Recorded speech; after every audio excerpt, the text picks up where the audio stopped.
बिस्मिल्लाहिर्रहमानिर्रहीम एंड अस्सलाम वालेकुम एवरीवन। कैसे हैं आप सब? खुश हैं? अल्लाह पाक आपको खुश रखिए, आबाद रखिए, ऐसे हंसता मुस्कुराता रखिए। My name is Rifa Jahan. Welcome back to my YouTube channel learning with Rifa Jahan. As you all know that we are discussing chapter number 12 nutrition. थोड़ा लेंथी चैप्टर है, इसीलिए अगर हम इसके पोर्शन की बात करें तो रिसेंटली हम लोग इसमें डाइजेशन डिस्कस कर रहे थे और हमने वेरियस पार्ट्स में ह्यूमंस में डाइजेशन डिस्कस कर ली। आज जो हमारा टॉपिक है बेसिकली वो है digestion in stomach of main. आज हमने डिस्कस करना है कि जी स्टमक क्या होता है, कैसा होता है, स्ट्रक्चर, उसकी लोकेशन, उसके फंक्शन, और फिर हम देखेंगे कि इसमें फूड कैसे स्टोर होती है, कैसे इसमें डाइजेशन होती है। ठीक है, सो आज का टॉपिक बहुत ही इंटरेस्टिंग है। और यहाँ एक मैं ज़रूरी बात बता दूँ, वो ये कि ये जो टॉपिक है ये बहुत बहुत बहुत इंपॉर्टेंट है लॉन्ग पॉइंट ऑफ व्यू से। तो आपने आंख कान नाक हर चीज़ खोल के जो है वो आज का टॉपिक लेना। और हाँ, प्रॉपर नोट्स मैं आपको प्रोवाइड करूँगी, आप इसको प्रॉपर अपनी नोटबुक में नोट भी कर लीजिएगा। चलें जी, टाइम वेस्ट किए बगैर स्टार्ट करते हैं। आज का हमारा टॉपिक बहुत ही इंटरेस्टिंग है। आज हमने स्टमक को डिस्कस करना है। और स्टमक क्या है आपको पता है कि ये डाइजेस्टिव सिस्टम का एक हिस्सा है। और हम क्यों के डाइजेस्टिव सिस्टम के साथ साथ डाइजेशन डिस्कस कर रहे हैं ह्यूमंस में, कि ह्यूमंस में डाइजेशन कैसे होती है। हमने ओरल कैविटी से स्टार्ट किया, हमने देखा था ओरल कैविटी से फिर एसोफेगस आती है, और एसोफेगस के जो फौरन बाद स्ट्रक्चर देखने को मिलता है that is the muscular organ, जिसको हम स्टमक बोलते हैं। आज हम यहाँ तक आ गए हैं क्योंकि हम सीक्वेंस को फॉलो कर रहे थे। हम डाइजेस्टिव सिस्टम के हिस्से डिस्कस करते करते आज स्टमक तक आए। ठीक है, अच्छा जी, इंट्रोडक्शन की अगर हम बात करें, स्टमक जो है ना बेटा, स्टमक जो है वो एक कम्प्लेक्स ऑर्गन है। कम्प्लेक्स क्यों? क्योंकि इसका स्ट्रक्चर थोड़ा बहुत कम्प्लेक्स होता है और ये बहुत ही वेल डेवलप्ड स्ट्रक्चर माना जाता है। क्यों? क्योंकि इसका फंक्शन बहुत प्रॉपर होता है, बड़ा वाइटल रोल परफॉर्म कर रहा होता है ये हमारी बॉडी में रहते हुए। अब क्या वाइटल रोल है जी? जाहिर है ये डाइजेशन करता है। और आपको पता है कि ये डाइजेस्टिव सिस्टम का वो पार्ट है जहाँ ऑलमोस्ट डाइजेशन कंप्लीट हो जाती है। ऑलमोस्ट का वर्ड मैंने क्यों बोला? ऑलमोस्ट का वर्ड मैंने इसलिए बोला क्योंकि स्मॉल इंटेस्टाइन में भी थोड़ी बहुत डाइजेशन देखने को मिलती है। वो इसके फौरन बाद टॉपिक है, हम डिस्कस भी करेंगे। अच्छा जी, स्टमक की बात करें तो ये डाइजेस्टिव सिस्टम का थोड़ा वाइडेस्ट पार्ट है। वाइडेस्ट पार्ट का क्या मतलब? थोड़ा चौड़ा है भाई। इसके बाद अगर हम बात करें जो स्मॉल इंटेस्टाइन आएगी वो भी वाइडेस्ट नहीं मानी जाती, ये स्ट्रक्चर वाइज थोड़ी वाइडेस्ट होती है। मैंने आपको कहा था कि हम जो है इसका स्ट्रक्चर भी डिस्कस करेंगे। अब आते हैं प्रॉपर स्ट्रक्चर की तरफ। अगर स्टमक की बात करें तो आपको पता है कि स्टमक जो है वो एक मस्कुलर ऑर्गन है, क्योंकि मसल से मिलके बना होता है। अच्छा जी, अगर हम स्टमक के स्ट्रक्चर की तरफ आते हैं तो यहाँ जो एक आपको स्ट्रक्चर नजर आ रहा है जो लेबल किया हुआ है वो कार्डिक स्फिंक्टर है। कार्डिक स्फिंक्टर क्या है? कार्डिक स्फिंक्टर बेसिकली ऐसी ओपनिंग होती है जो कि अलाउ करती है फूड को ओसोफेगस से होते हुए स्टमक में एंटर करने के लिए। नहीं समझ आए? मैं आपको ना आसान कर देती हूँ। बेसिकली जो कार्डिक स्फिंक्टर है ना, ये बेसिकली दरवाजा है। क्या है? ये दरवाजा है। दरवाजा कहाँ किस चीज को कहाँ अलाउ करता है? क्या दरवाजा कहाँ होता है? क्या चीज ये परफॉर्म कर रहा है? ये दरवाजा क्यों बनाया और इसको हम कार्डिक स्फिंक्टर क्यों कह रहे हैं? कार्डिक वर्ड तो हार्ट से रिलेटेड होता है, हम तो स्टमक डिस्कस कर रहे हैं। सो रुको, सांस लो, इन तमाम सवालों का जवाब मैं आपको देती हूँ। क्योंकि ओरल कैविटी की फौरन बाद एसोफेगस, उसके बाद स्टमक आता है। तो स्टमक और एसोफेगस को जो दरवाजा जोड़ता है, जो कॉमन ओपनिंग है, उसको हम कार्डिक स्फिंक्टर बोलते हैं। ठीक है, अब इसका फंक्शन क्या है? हम इसका फंक्शन देखेंगे कि ये फूड को एक तो ओसोफेगस से आगे स्टमक में एंटर करती है, दरवाजा बंद हो जाता है। जैसे खुराक एंटर होती है दरवाजा बंद हो जाता है ताकि खुराक वापस ना जाए ओसोफेगस में। ठीक है, अच्छा जी, और लेट्स सपोज दरवाजा बंद हो गया, लेट्स सपोज दरवाजा खुलता कब है भाई? खुराक में अंदर एंटर भी तो होना होता है। जब पेरिस्टॉलिसिस हो रहा होता है तब ये जो डोर है ये ओपन हो जाता है ताकि जो फूड है जो कि ओरल कैविटी से एसोफेगस से होती आ रही है वो एंटर हो गई स्टमक में, तब ये दरवाजा खुल जाता है। और जब वो कंप्लीटली एंटर हो जाती है तब ये दरवाजा कार्डिक स्फिंक्टर बंद हो जाता है ताकि दोबारा जो है वो खुराक वापस मुंह की तरफ ना आ जाए।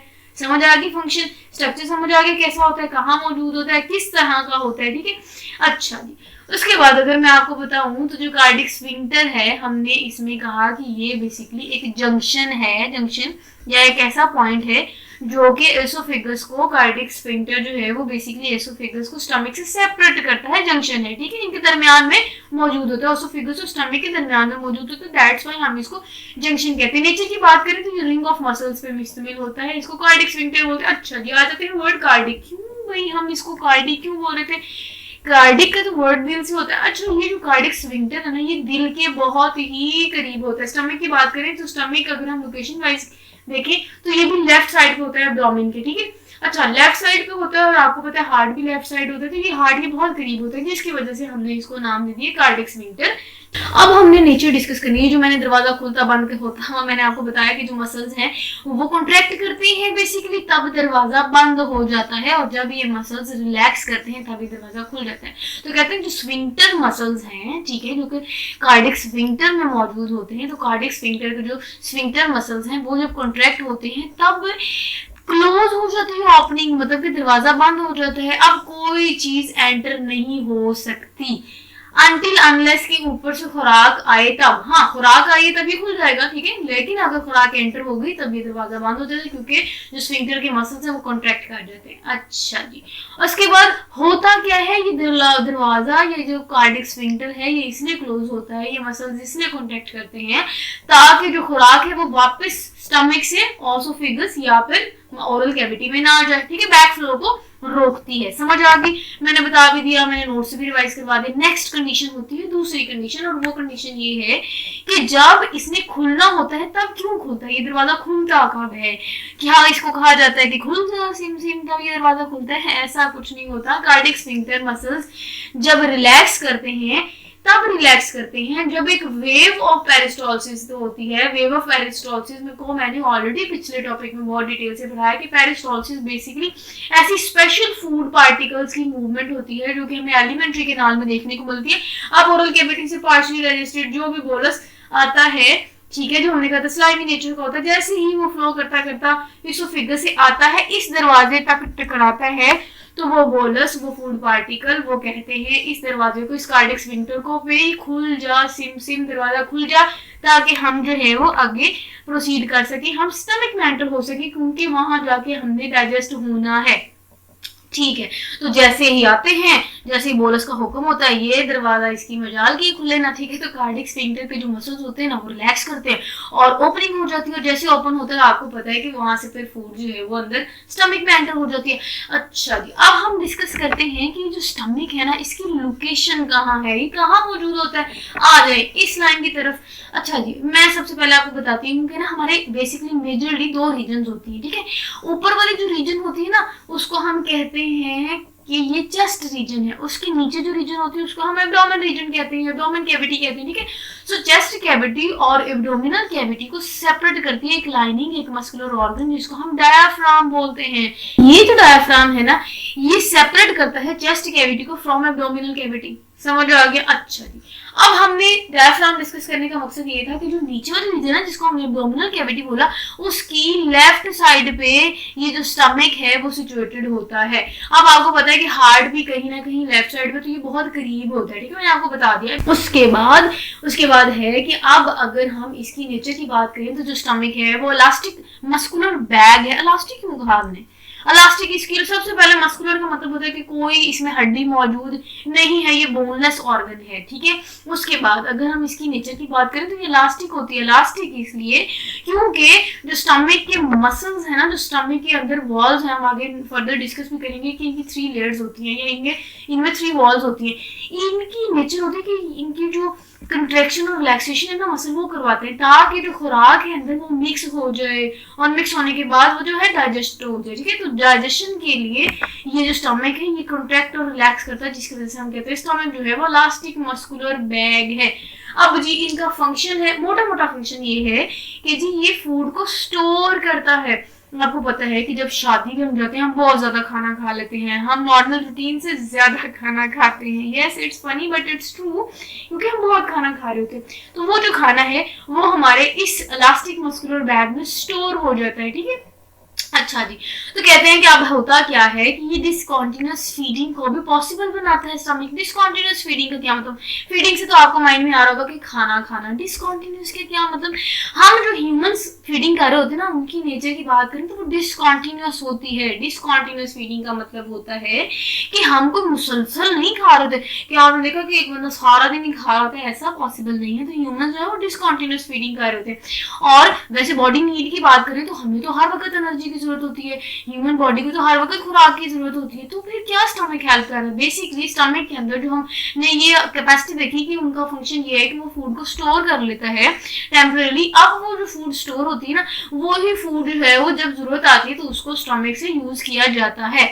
सो यही है इसका फंक्शन, हेल्प करता है कि डिसकंटिन्यूअस फीडिंग को पॉसिबल बना सके, वरना तो हर वक्त ही बंदा खाता रहे और तो उसको जिंदगी में कोई काम ही ना हो, बाकी काम छोड़ के बस खाने पे लगाओ, ऐसा नहीं होता। सो जो पार्शियली डाइजेशन होती है वो भी स्टमक में होती है। पार्शियली क्यों? क्योंकि आगे हम देखेंगे स्मॉल इंटेस्टाइन में भी डाइजेशन का रोल परफॉर्म हो रहा था, क्योंकि मैंने आपको कहा था कि जो डाइजेशन है वो ह्यूमंस में 3 जगह, और वैसे तो डाइजेस्टिव स्ट्रक्चर्स बहुत होते हैं डाइजेस्टिव आपको पता है सिस्टम में, लेकिन इसमें डाइजेशन की बात करें तो ओरल कैविटी हो गया, उसके बाद मैंने आपको कहा था सेकंड स्टमक में होता है, इसके बाद थर्ड हमने स्मॉल इंटेस्टाइन में डिस्कस करना है। इंतजार करें, सब्र करें, इसके बाद लेक्चर में अपलोड कर दूंगी।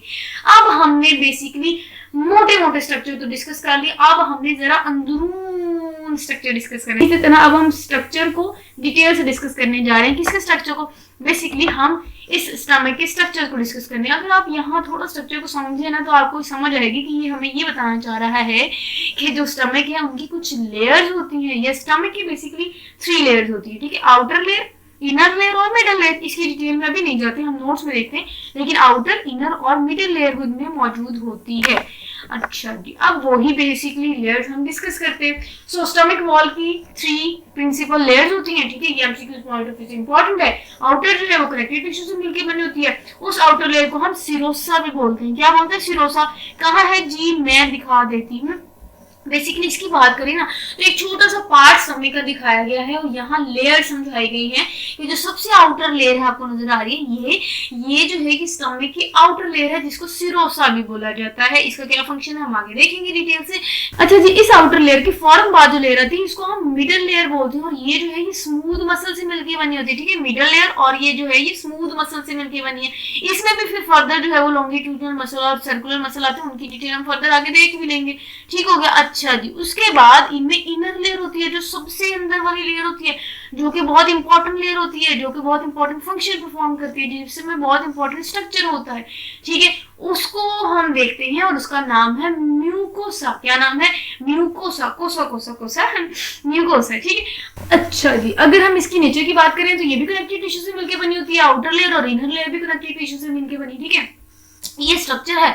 इसके अंदर ना ये जो आपको स्ट्रक्चर नजर आ रहा है ना, ये बेसिकली इनर लेयर को फर्दर डिटेल से बताया गया है। अच्छा, थोड़ी सी ना आप स्ट्रक्चर को समझे ताकि मैं आगे डिटेल बताने वाली बनूं आपको। म्यूकोसा की बात करें, बेसिकली मैंने आपको कहा ये इंपॉर्टेंट लेयर है स्टमक की, क्योंकि इसमें बहुत इंपॉर्टेंट एक स्ट्रक्चर मौजूद है। ये जो आपको लॉन्ग ट्यूबुलर स्ट्रक्चर नजर आ रहा है, इसको हम बोलते हैं ट्यूबुलर गैस्ट्रिक ग्लैंड्स। अब आपको पता है ग्लैंड्स में तो ऑब्वियसली बात है कि सिक्रीशन करनी होती है। ग्लैंड्स की बात करें तो ग्लैंड्स में कुछ 3 किस्म के सेल्स मौजूद होते हैं। यस, नंबर 1 हम देखेंगे mucus cells, number 2 parietal and oxyntic cells, उसके बाद जाइमोजन सेल्स, ठीक है? तो ये जो है वो थोड़ी बहुत आप इसको इस तरह से समझे। इसकी डिटेल हम डिस्कस करते हैं इस स्लाइड पे। सबसे पहले मिडल लेयर की थोड़ी बहुत डिटेल लिखी हुई है कि मिडल लेयर, जो कि मैंने आपको दिखा दी कि ये लेयर दरमियान में जो लेयर है उसको मिडल लेयर बोलते हैं। अच्छा, याद करें जब मैंने आपको पीछे पेरिस्टॉल्सिस का टॉपिक पढ़ाया था, मैंने आपको कहा था कि कुछ 2 किस्म के मसल्स होते हैं, ठीक है? एलिमेंट्री कैनाल में, जिसको हम बोलते थे लॉन्गिट्यूडनल और सर्कुलर, इनमें भी ये स्ट्रक्चर मौजूद होता है और वो स्टमक की मिडल लेयर में होता है। इनका काम क्या होता है? एक कॉन्ट्रैक्ट करेगा, दूसरा रिलैक्स करेगा, दूसरा कॉन्ट्रैक्ट करेगा तो पहला रिलैक्स करेगा।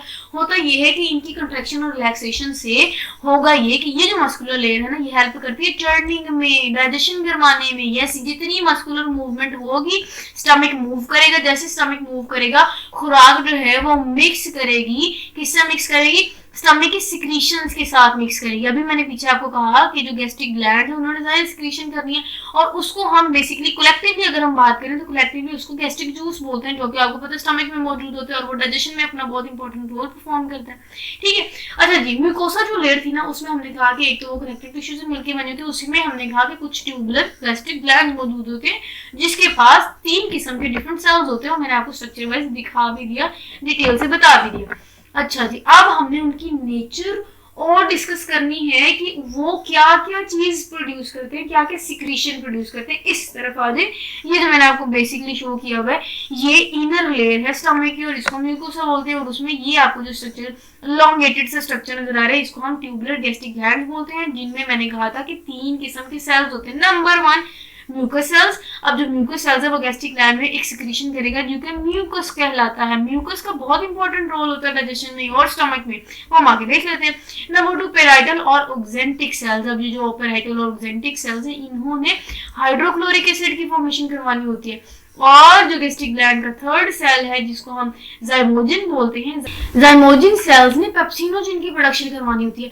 अब नेक्स्ट हमने डेफिनेशन देखनी है, दैट इज गैस्ट्रिक जूस। अब मैं आपको जरा डेफिनेशन बताने जा रही हूँ गैस्ट्रिक जूस की, ध्यान से समझे। वो ये कि ये जो हमने कहा था कि म्यूकोसा वाली लेयर जो कि इनर लेयर है स्टमक की, उनमें कुछ ट्यूबुलर गैस्ट्रिक ग्लैंड मौजूद होते हैं और उनमें 3 किस्म के सेल्स मौजूद होते हैं। वो 3 डिफरेंट सिक्रीशन करते हैं। अब इन तीनों सिक्रीशंस को कलेक्टिवली हम गैस्ट्रिक जूस कहते हैं। लॉजिक कहानी खत्म कर दी। जितनी भी सिक्रीशन गैस्ट्रिक ग्लैंड में हो रही होती है वो कलेक्टिवली गैस्ट्रिक जूस कहलाता है। समझ आ गई? अच्छा जी, देखिए यहाँ पे ये लिखा the secretion of all the cells, जितने भी अबव सेल्स हमने डिस्कस किए उसको कलेक्टिवली हम गैस्ट्रिक जूस, मतलब कि फॉर्मूला दिमाग में रख रहे हैं। गैस्ट्रिक जूस का फॉर्मूला ये है, mucus plus hydrochloric acid plus pepsinogen is equal to gastric juice. चलो जी, आसान हो गया। अब हमने ना एक बात डिस्कस करनी हुई है कि जो गैस्ट्रिक जूस है ना, इसकी प्रोडक्शन होती है 3 चीजों पे। यस, प्रोडक्शन 3 चीजों पे होती है। वो नंबर 1, जब आप खाना देखते हो ना बहुत ही खूबसूरत, या जब आप शादी पे जाते हो तो बहुत ही डिशेस तरह तरह की जब आपको नजर आती है ना, तो स्टमक क्या करता है? स्टमक खुराक को देख के ही अगर वो आपको अच्छी लगती है और आप खाना चाह रहे हो तो वो ऑलरेडी स्टमक जो है वो गैस्ट्रिक जूस की प्रोडक्शन करवाना शुरू कर देता है। यस, ये जो गैस्ट्रिक ग्लैंड है हमारे स्टमक में मौजूद, वो इन तमाम सेल्स को कहता है चलो जी काम लग जाओ और अपनी अपनी सिक्रीशन प्रोड्यूस करो ताकि गैस्ट्रिक जूस बने और गैस्ट्रिक जूस जो है वो फिर डाइजेशन को स्टार्ट करवा सके। ये नहीं होता कि खुराक पहले जो है वो स्टमक में जाती है, फिर होश आती है इन ग्लैंड्स को कि जी चलो चलो सेल्स को उठाते हैं और कहते हैं चलो चलो उठो इनकी जो है वो सिक्रीशन करो। ऐसा नहीं होता। जैसे खुराक को देखा, पता लग गया माइंड को भी अब हम इसको खाने जा रहे हैं, तो ये प्रोड्यूस होना शुरू हो जाता है। नंबर 2, नेक्स्ट है स्मेल। जब खूबसूरत कहीं दूर से भी हमें खाने की खूबसूरत खुशबू आ रही हो ना, तो हम कहते हैं जी हम भागते चलते हैं कि भाई कुछ तो पका हुआ है। ठीक है, तो जब ये आप हैरान होंगे जब हमें किसी खाने की खुशबू आती है ना, तब भी मुंह में पानी आने के साथ साथ हमारे स्टमक में भी पानी आ जाता है, मतलब गैस्ट्रिक जूस की फॉर्मेशन होती है, क्योंकि पहले ही माहौल बन जाता है कि भाई अब तो रोटी आनी है, अब तो भाई शुरू हो जाओ, डाइजेशन स्टार्ट करनी है। ठीक है, ये बेचारा कितना काम नहीं है कि काम से पहले ही शुरू हो जाता है कि भाई अलर्ट रहता है कि भाई मुझे अब काम पड़ने वाला। ठीक है, उसके बाद क्वालिटी ऑफ फूड को देखते हुए भी इसकी जो है वो सिक्रीशन होती है। इसको मैं आगे फर्दर एक्सप्लेन करूंगी, इसका फर्दर पॉइंट आएगा डिटेल। नेक्स्ट नीचे मैंने बहुत इंपॉर्टेंट शॉर्ट क्वेश्चन मेंशन किया।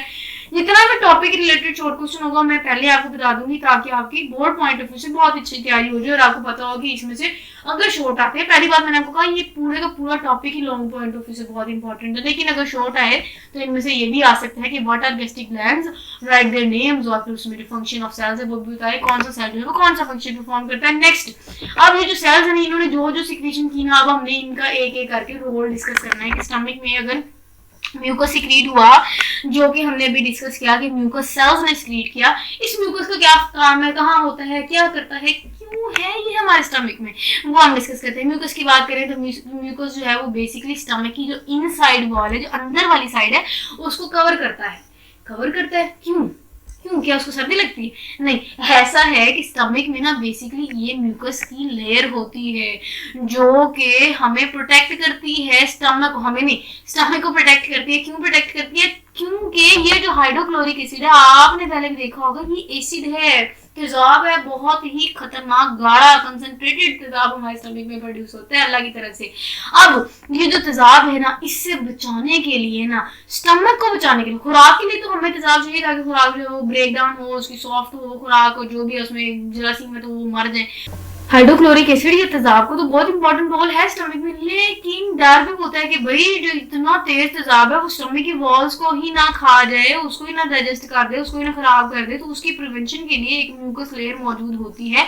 उसके अलावा अगर हम इसकी नेचर की बात करें तो ये ग्लाइकोप्रोटीन से मिलकर बनी होती है। म्यूकस का आपने काम समझ लिया, ठीक है। अच्छा जी, अब एक कंडीशन आती है जिसमें ये लेट्स सपोज म्यूकस जो है वो खत्म होना शुरू हो जाए, खुदा ना खास्ता जो है वो लेयर ये खत्म हो जाए, कहीं कहीं से म्यूकस अगर रिमूव हो जाए तो ऐसा है कि जो हाइड्रोक्लोरिक एसिड है वो इतना गाढ़ा होता है कि वो स्टमक के वॉल को अफेक्ट करता है और हमें कंडीशन देखने को मिलती है जिसको हम अल्सर बोलते हैं। Yes, ulcer. ठीक है, नेक्स्ट हमने जो रोल डिस्कस करना दैट इज हाइड्रोक्लोरिक एसिड का। ये जो है वो कंसंट्रेटेड फॉर्म में प्रोड्यूस होता है और ये बहुत खतरनाक तेजाब है, इतना खतरनाक है मैं अभी आपको हैरान कुन बात बताने लगी हूँ, आपकी आंखें खुल जाएंगी। वो ये कि अगर ये हमारे हाथ पे गिराया जाए, जो हमारे स्टमक के अंदर प्रोड्यूस होने वाला हाइड्रोक्लोरिक एसिड है, अगर हम उसको हाथ पे गिराएं या कहीं भी गिराएं तो हमारी स्किन झुलस जाएगी बहुत शदीद, क्योंकि बहुत कंसंट्रेटेड है। और यही हैरान होने वाली बात आपके माइंड में आई होगी, लेकिन आपको जवाब पहले मिलेगा कि भाई इस तरह है तो हमारा स्टमक क्यों नहीं अफेक्ट होता, क्योंकि उसके दरमियान एक म्यूकस की लेयर है जो उसको प्रिवेंट करती है। तो हाइड्रोक्लोरिक एसिड का अगर हम फंक्शन देखें तो ये है कि स्टमक में जितनी भी कंटेंट आता है या जितना भी उसमें फूड पार्टिकल्स है, सो उसकी जो पीएच है ना उसको मेंटेन करता है, और ये पीएच मेंटेन करता है 2 to 3 तक। ठीक है, ताकि पेप्सिन जो है वो एक्ट करे प्रोटीन पे, और पेप्सिन का काम क्या है, वो ब्रेक डाउन करवाता है प्रोटीन में। ठीक है, आप कहेंगे पेप्सिन का तो हमने काम ही नहीं डिस्कस किया, ये नाम ही डिस्कस किया, हमने तो पेप्सिनोजेन डिस्कस किया। तो पेप्सिनोजेन और पेप्सिन का क्या जो है वो रोल है, पेप्सिनोजेन बेसिकली इनएक्टिव फॉर्म में होती है पेप्सिन। ठीक है, अब एक्टिव फॉर्म में करने के लिए ये जो हाइड्रोक्लोरिक एसिड है वो रोल परफॉर्म कर रहा होता है। जैसे ही देखा कि प्रोटीन आ गई, हाइड्रोक्लोरिक एसिड जो है वो पेप्सिनोजेन जो कि इनएक्टिव थी उसको एक्टिव फॉर्म में कन्वर्ट करता है और फिर प्रोटीन की डाइजेशन स्टार्ट होती है। उसके अलावा इसका बहुत इंपॉर्टेंट रोल ये है कि खुराक को सॉफ्ट करता है। तेजाब आपको पता है कहीं भी डाला जाए तो वो तो तबाही फेर देता है। ठीक है, तो ये हमारे खुराक में जब जाता है तो इसको तबाह करके सॉफ्ट कर देता है। उसके बाद इनका काम है कि ये किल करता है माइक्रो ऑर्गेनिज्म। लेट्स सपोज कि हम खुराक के साथ अगर कुछ माइक्रो ऑर्गेनिज्म लेंगे, उनकी भी किलिंग करता है। इसका भी हमने रोल डिस्कस किया। नेक्स्ट पेप्सिन, पेप्सिन की बात करें तो ये एक एंजाइम है। ठीक है, और ये जो पेप्सिन है, ये पेप्सिनोजेन है, इसकी प्रोडक्शन हमने देखी थी कि ये जो है वो जाइमोजिन सेल जो है वो प्रोड्यूस करती है। अब ये जो है भी एंजाइम है, लेकिन इसकी जो इनएक्टिव फॉर्म है उसको हम पेप्सिनोजेन बोलते हैं। ठीक है, जैसे ही प्रोटीन देखी उसको एक्टिव फॉर्म में कन्वर्ट करते हैं। ठीक है, तो एक्टिवेटेड करने के बाद जो पेप्सिन है ना उसको हम कहते हैं कि भाई एसिडिक मीडियम आ गया। जैसे उसको पता लग जाएगा कि एसिडिक मीडियम का जिक्र क्यों हुआ, एसिडिक मीडियम का जिक्र इसलिए हुआ क्योंकि पीछे मैंने आपको बताया हाइड्रोक्लोरिक एसिड जो है वो पीएच को जैसे ही 2 to 3 लेके आएगा, अब ये जो इनएक्टिव जो मौजूद थी इनएक्टिव पेप्सिनोजेन वो एक्टिव फॉर्म में कन्वर्ट हो जाएगी, क्योंकि उसको एसिडिक एनवायरनमेंट मिल जाएगा। सो जैसे एसिडिक एनवायरनमेंट मिलेगा, इनएक्टिव पेप्सिनोजेन जो है वो पेप्सिन में कन्वर्ट होगी, क्योंकि उसने पीएच देख ली कि वो 2 to 3 है। ठीक है, एसिडिक मीडियम है। ठीक है, अब पेप्सिन जो है वो एक्टिवेटेड होती है, और जैसे एक्टिवेट होती है वो प्रोटीन की हाइड्रोलाइज करवाती है, प्रोटीन की ब्रेकडाउन करवाती है, और प्रोटीन की ब्रेकडाउन करवाने के बाद वो जो है वो पेप्सिन उस प्रोटीन को कन्वर्ट कर देता है इनटू पेप्टोन्स और पॉलीपेप्टाइड्स। ठीक है, समझ आ गई पेप्सिन का भी रोल। अब हमने फॉर्मेशन ऑफ काइम डिस्कस करना है। काइम क्या होता है, इसको कोई चाइम बोलता है, कोई काइम बोलता है, अपनी अपनी मर्जी है, जो मर्जी आप इसको बोलें। अच्छा, होता ये है कि अगर हम काइम की बात करें ना, इसमें भी आप छोटा सा रजिस्टर पे फॉर्मूला लिख लो, वो ये कि फूड प्लस गैस्ट्रिक जूस जब ये दोनों मिक्स होते हैं तो एक सेमी सॉलिड मैस बनता है जिसको हम काइम बोलते हैं। काइम, यस, मतलब अभी आपको पता है स्टमक में जो है वो खुराक आती है। ठीक है, खुराक में जाहिर है मिक्स होना होता है उस सिक्रीशन से जो कि स्टमक प्रोड्यूस करता है, वो सिक्रीशन कलेक्टिवली हमने कह दिया था कि वो गैस्ट्रिक जूस है।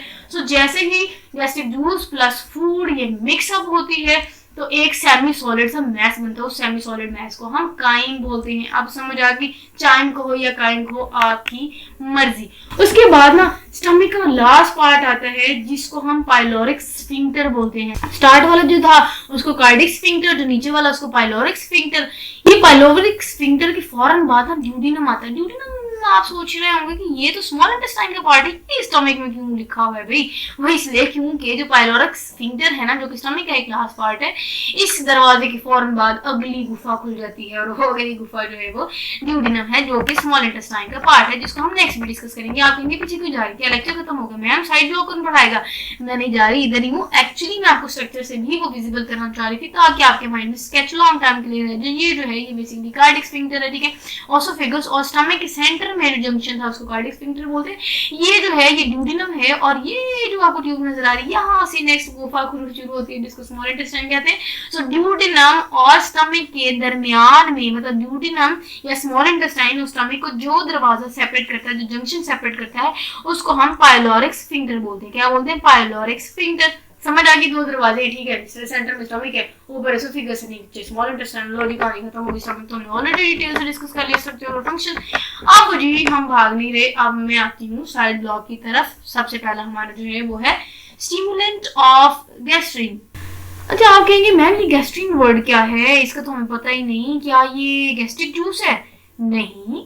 तो मैं बताती हूँ कि गैस्ट्रिन क्या है। गैस्ट्रिन बेसिकली हार्मोन है, और ये हार्मोन तब सिक्रीट होता है जब बहुत ज्यादा प्रोटीन की अमाउंट हमारी बॉडी में आ जाती है। बहुत ज्यादा गोश्त खा लेना हम, जब जैसे शादी की रोटी अगर हम खा लें तो तबाही पड़ जाती है स्टमक को। हो अब क्या करूं, अब क्या करूं, कैसे डाइजेस्ट करवाऊं इस हैवी फूड को।